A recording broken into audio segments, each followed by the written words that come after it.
মন্ত্রী অক্রানি গসিমুং মানমানি উলো মানা পাচারনি ফাইসিং করাকে ইয়াপ্রি নাহানা বাগৈ চেংকা আগরতলা জিআরপি থানানি পুলিশ আবো হাইকে হুইজা কক্তমানি বিসিংতে নাইটকমুং খলাयै জিআরপি থানানি পুলিশ স্রাংসালনি হরকুতুগ সুনামুরা থানা বাই খবজাক নিউ এনসি নगर আমসানি সিমি মানা পাচার বাই গতালসাক খরকসা বাংলাদেশি রমখা আগরতলা জিআরপি থানাও কাইসা দরবার মুং tongo kedengma shalromui pulis bono naitokmung khlai tongmani srangsalo GRP thanani pulis huija koktomani bisingtei koktoma saimanei horkuthugo bangladeshi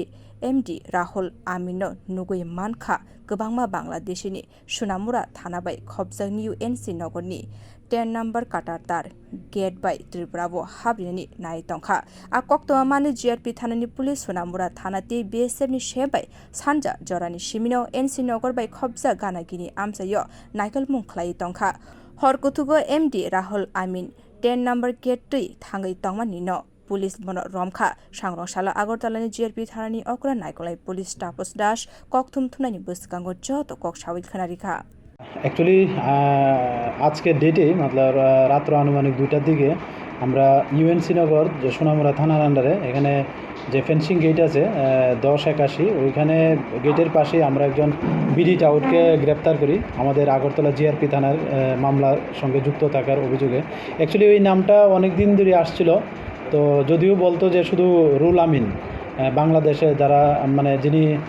একদম অ্যাক্টিভলিভাবে যে বাংলাদেশের বা রোহিঙ্গা যে আসা যাওয়া করছে উনি বিভিন্নভাবে হেল্প করতো আর কি। তো যখন আমাদের যে একটা মামলা ছিল ওই 96/24, তো এটাতে দেখা গেল যে মানে ওর নাম পুরা ঠিকানা ওই যে এফআইএনএমডি ছিল তারা খুব একদম ক্লিয়ারলিভাবে বলেছে। তো তারা এটাও বলেছে যে সে ওই 10 নম্বর গেটের আশেপাশেই থাকে এবং ওইখান থেকে আসা যাওয়া করে। তো কালকে আমরা জানলাম সেও অন্যান্য দিনের মতো কালকেও মানে কিছু লোক ওইদিকে পারাপার করবে। তো যখন আমরা খবর পেলাম আমরা জিআরপি থানা, বিএসএফ এবং সোনামুড়া থানা মিলে আমরা বিষয়ে বসি। বিউ রিপোর্ট খরoksa।